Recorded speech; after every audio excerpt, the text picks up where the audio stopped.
हरे कृष्णा हिंदू धर्म में उत्पन्ना एकादशी का विशेष महत्व है। कृष्ण पक्ष की उत्पन्ना एकादशी के दिन ही एकादशी व्रत की शुरुआत हुई थी। भगवान विष्णु ब्रह्मांड के पालनहार और वह अपने भक्तों की सभी इच्छाओं की पूर्ति करते हैं। धार्मिक मान्यताओं के अनुसार आज के दिन जो भी भक्त सच्चे मन से व्रत रखकर व्रत की कथा पढ़ते सुनते हैं, उन पर एकादशी माता और भगवान विष्णु की कृपा सदैव बनी रहती है। हिंदू धर्म की मान्यता अनुसार हर साल मार्गशीर्ष मास में कृष्ण पक्ष की एकादशी तिथि को उत्पन्ना एकादशी व्रत रखा जाता है। वर्ष 2024 में उत्पन्ना एकादशी 26 नवंबर दिन मंगलवार को मनाई जा रही है।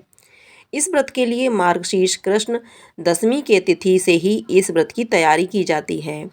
इस दिन चावल और मसूर दाल का सेवन वर्जित माना गया है।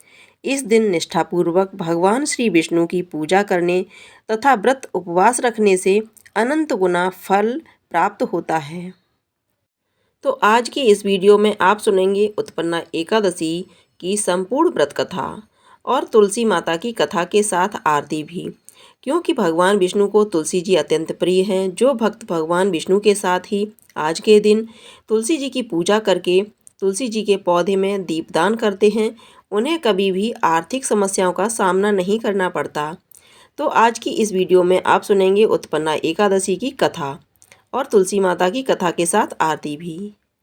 एक समय सतयुग में मुर नाम का दैत्य उत्पन्न हुआ। वह बड़ा बलवान और भयानक था।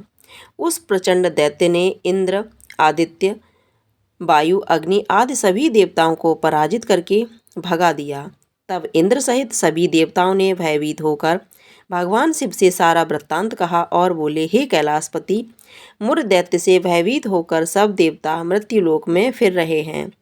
इस पर भगवान शिव ने कहा, हे देवताओं, तीनों लोकों के स्वामी, भक्तों के दुखों का नाश करने वाले भगवान विष्णु की शरण में जाओ, वे ही तुम्हारे दुखों को दूर कर सकते हैं।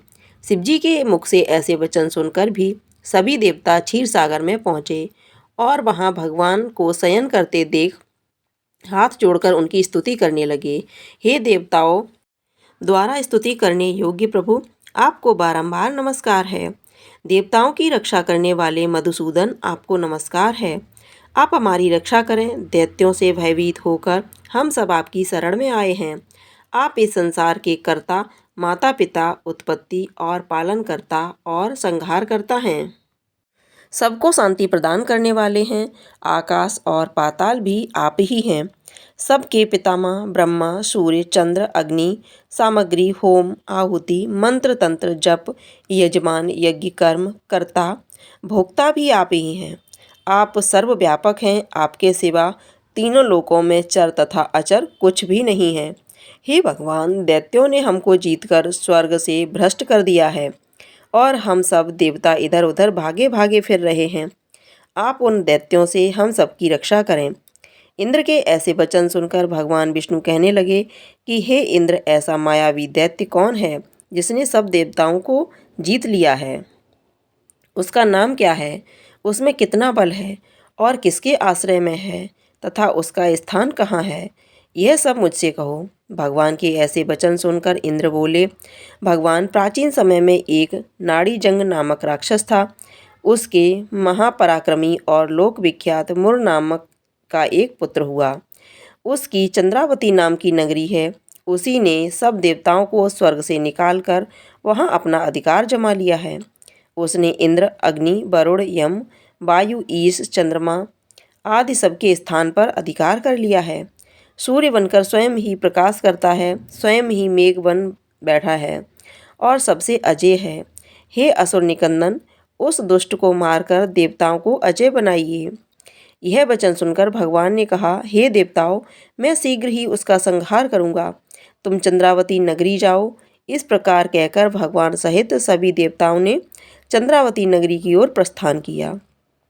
उस समय दैत्यमुर सेना सहित युद्ध भूमि में गरज रहा था। उसकी भयानक गर्जना सुनकर सभी देवता भय के मारे चारों दिशाओं में भागने लगे। जब स्वयं भगवान रणभूमि में आए तो दैत्य ने उन पर भी अस्त्र शस्त्र लेकर प्रहार किया। भगवान ने उन्हें सर्प के समान अपने बाणों से बीग डाला। बहुत से दैत्य मारे गए, केवल मुर बचा रहा। वह अविचल भाव से भगवान के साथ युद्ध करता रहा। भगवान जो जो भी तीक्ष्ण बाण चलाते वह उसके लिए पुष्प सिद्ध होता। उसका शरीर छिन्न भिन्न हो गया, किंतु वह लगातार युद्ध करता रहा। दोनों के बीच मल्ल युद्ध भी हुआ। 10,000 वर्ष तक उनका युद्ध चलता रहा, किंतु मुर नहीं हारा। थक कर भगवान बद्रिकाश्रम चले गए। वहाँ हेमवती नामक सुंदर गुफा थी। उसमें विश्राम करने के लिए भगवान उसके अंदर प्रवेश कर गए। यह गुफा 12 योजन लंबी थी और इसका एक ही द्वार था। विष्णु भगवान वहाँ मोर के पीछे जा रहे थे और भगवान को सोया देखकर मरने को उद्यत हुआ। तभी भगवान के शरीर से उज्ज्वल कांतिमय रूप वाली देवी प्रकट हुई। देवी ने राक्षस मुर को ललकारा, युद्ध किया और उसे तत्काल मौत के घाट उतार दिया। श्री हरि जब योग निद्रा की गोद से उठे तब सब बातों को जानकर उस देवी से कहा कि आपका जन्म एकादशी के दिन हुआ है, अतः आप उत्पन्ना एकादशी के नाम से पूजित होंगी। आपके भक्त वही होंगे जो मेरे भक्त हैं। इस एकादशी व्रत की बहुत महिमा है। विष्णु भगवान की जय। अब आप सुनेंगे तुलसी माता की कथा। कार्तिक महीने में सब औरतें तुलसी माता को सींचने जाती। सब तो सींच कर आती, परंतु एक बुढ़िया माई आती और कहती कि हे तुलसी माता, सत की दाता, मैं तेरा बिड़ला सींचती हूँ, मुझे बहू दे, पीले रंग की धोती दे, मीठा मीठा घास दे, बैकुंठ में बास दे, चटक की चाल दे, अच्छी मौत दे, चंदन का काठ दे, अच्छा राज दे, दाल भात खाने को दे और 11 के दिन दे, कृष्ण का कंधा दे। तब तुलसी माता यह बात सुनकर सूखने लगी। तो भगवान ने पूछा कि हे तुलसी, तुम क्यों सूख रही हो? तुलसी माता ने कहा, मेरे मन की मत पूछो। तो भगवान ने कहा कि अगर मैं यह बात नहीं पूछूंगा तो कौन पूछेगा? तो तुलसी माता ने कहा, एक बुढ़िया रोज आती है और यही बात कहकर जाती है, परंतु मैं सब बात तो पूरी कर दूंगी, लेकिन कृष्ण का कंधा कहाँ से दूंगी? तो भगवान बोले कि जब वह मरेगी तो मैं अपने आप कंधा दे आऊँगा। तो बुढ़िया माई से कह दियो। बाद में बुढ़िया माई मर गई। सारे गांव वाले इकट्ठे हो गए और बुढ़िया को ले जाने लगे। तो वह इतनी भारी हो गई कि किसी से भी नहीं उठी। तब सब कहने लगे, यह तो इतनी पूजा पाठ करती थी, जब तप करती थी, पाप नष्ट होने की माला फेरती थी, फिर भी इतनी भारी हो गई। बूढ़े ब्राह्मण के वेश में भगवान आए और सबसे पूछा कि यह कैसी भीड़ है? तब आदमी बोले कि यह एक बुढ़िया मर गई है। तो भगवान ने कहा, मेरे को एक बात मैं कहने दो, मेरे को एक बात कान में कहने दो तो उठ जाएगी। तो भगवान ने उसके कान के पास जाकर कहा कि हे बुढ़िया माई, मन की निकाल ले, पीताम्बर की धोती ले, मीठा मीठा घास ले, बैकुंठ का बास ले, झालर की झंकार ले, दाल भात को जीम और कृष्ण का कांधा ले। फिर यह बात सुनकर बुढ़िया माई हल्की हो गई। भगवान जी अपने कंधे पर ले गए और उसे मुक्ति मिल गई। हे तुलसी माता, जैसे उसकी मुक्ति करी वैसी हमारी भी करना, और जैसे भगवान ने कांधा उसको दिया वैसे हमें भी दिलाना। तुलसी माता की जय। विष्णु भगवान की जय। अब आप सुनेंगे एकादशी माता की आरती। ओम जय एकादशी माता मैया, जय एकादशी माता। विष्णु पूजा व्रत को धारण कर शक्ति मुक्ति पाता। ओम जय एकादशी माता। तेरे नाम गिनाऊं देवी, भक्ति प्रदान करनी मैया, भक्ति प्रदान करनी।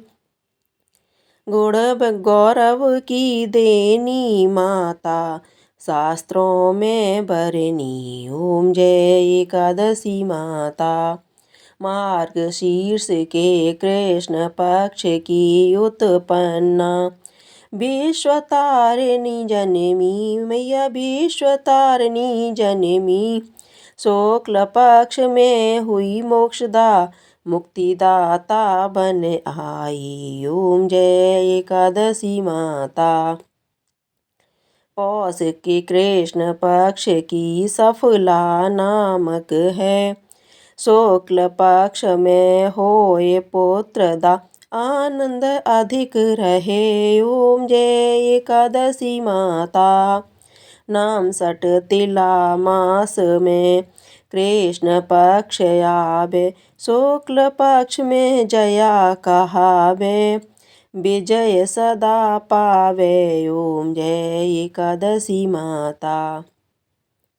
विजया फागुन कृष्ण पक्ष में शुक्ला आमल की। पाप मोचनी कृष्ण पक्ष में चैत्र महाबली की। ओम जय एकादशी माता। मैया जय एकादशी माता। चैत्र शुक्ल में नाम कामदा धन देने वाली। नाम भरुथनी कृष्ण पक्ष में बैसाख महाबाली। ओम जय एकादशी माता। शुक्ल पक्ष में होए मोहिनी अपराजिष्ट कृष्ण पक्षी। नाम निर्जला सब सुख करनी शुक्ल पक्ष राखी। ओम जय एकादशी माता। योगिन नाम आषाढ़ में जानो कृष्ण पक्ष करनी। देवशयनी नाम कहाओ शुक्ल पक्ष धरनी। ओम जय एकादशी माता। कामिक श्रावण मास में आवे कृष्ण पक्ष कहिए। श्रावण शुक्ला होए पवित्रा आनंद से रहिए। ओम जय एकादशी माता। अजा भाद्रपद कृष्ण पक्ष की परिवर्तिनी शुक्ला। इंद्र आश्विन कृष्ण पक्ष में व्रत से भव सागर निकला। ओम जय एकादशी माता। पापा कुशा है शुक्ल पक्ष में आप हरन हारी। रमा मास कार्तिक में आवे सुखदायक भारी। ओम जय एकादशी माता। देवोत्थानी शुक्ल पक्ष की दुख नाशक मैया। पावन मास में करूं विनती पार करो नैया। ओम जय एकादशी माता। परमा कृष्ण पक्ष में होती जन मंगल करनी। शुक्ल मास में होए पद्मिनी दुख दरिद्र हरिणी। ओम जय एकादशी माता। जो कोई आरती एकादशी की भक्ति सहित गावे। जन गुरु देता स्वर्ग का वासा निश्चय वह पावे। ओम जय एकादशी माता। एकादशी माता की जय। विष्णु भगवान की जय। अगर आपको यह कथा आरती पसंद आई हो तो कमेंट बॉक्स में जा करके विष्णु भगवान की जय, तुलसी माता की जय अवश्य लिखिएगा। साथ ही साथ वीडियो को लाइक कीजिएगा, शेयर कीजिएगा। अगर आपने अभी तक हमारे चैनल को सब्सक्राइब नहीं किया है तो चैनल को सब्सक्राइब करके बेल आइकन को अवश्य दबा दीजिएगा ताकि आप इसी तरह की अच्छी अच्छी कथाएँ समय से सुन सकें। धन्यवाद।